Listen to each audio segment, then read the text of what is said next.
Шарофиддин Гадоев худашон исторам баргаштанд, бо баргаштанд исторам.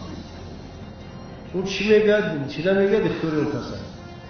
Мумкин ки боз гашта бо бибарад. Вазорати корҳои дохилии Тоҷикистон дуздида шудани Шарофиддин Гадоевро рад кард.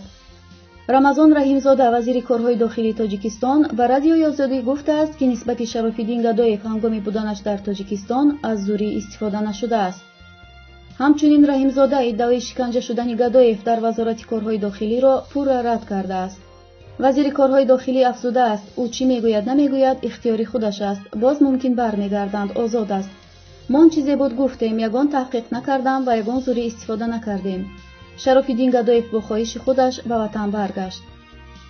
ёдовар мешавем, ки моҳи феврали соли равон вазорати корҳои дохилии Тоҷикистон эълон кард, ки Шарофиддин Гадоев бо хоҳиши худаш ба ватан баргаштааст.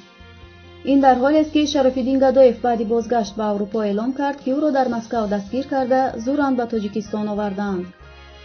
гуфтанист, замони дар Тоҷикистон будани Гадоев созмонҳои байналмилалӣ ва кишварҳои аврупоӣ ба Тоҷикистон фишор оварданд, то Гадоевро раҳо кунад ва ниҳоят ӯ ба Ҳолланд баргашт.